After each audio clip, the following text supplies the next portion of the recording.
మీలో ఎంతమంది పెసరపప్పు మెంతికూర ట్రై చేశారా? పొడి కూర చాలా బాగుంటుంది. ఒకసారి అయితే ట్రై చేయండి. ముందుగా అయితే పెసరపప్పును ఒక 5 మినిట్స్ నానబెట్టుకొని ఉడకబెట్టుకొని పక్కన పెట్టుకోండి. ఇప్పుడు ఒక బాండీ పెట్టుకొని తాలింపు దినుసులు వేసుకోండి. అవి కొంచెం ఫ్రై అయిన తర్వాత ఉల్లిపాయలు కొంచెం పొడుగ్గా కట్ చేసుకొని వేసుకోండి. కొద్దిగా కరివేపాకు కూడా వేసుకోండి. ఇవి కొంచెం వేగనివ్వండి, కలుపుతూ ఉండండి. ఇంకొంచెం వేగిన తర్వాత పసుపు అయితే యాడ్ చేసుకోండి. పసుపు కూడా వేసిన తర్వాత ఒకసారి అయితే కలిపేసుకోండి. ముందుగా అయితే మెంతికూర కడిగి పెట్టేసుకున్నాను అనమాట. దీంట్లో చిన్న మెంతాకూర అయితే ఇంకా చాలా బాగుంటుంది. అదైతే నాకు దొరకలేదు.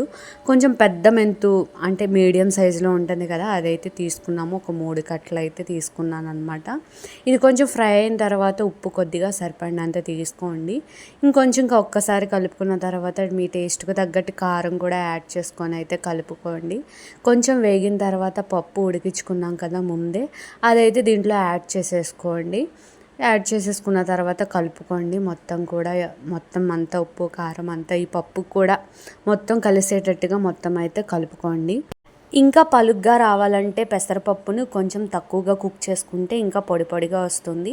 ఇట్లా ముద్ద కూరలా ఉంటే బాగుంటుందని నేనైతే ఇట్లా చేసుకున్నాను. టేస్ట్ అయితే చాలా బాగుంది. వీడియో నచ్చితే లైక్ చేసి నా ఛానల్ సబ్స్క్రైబ్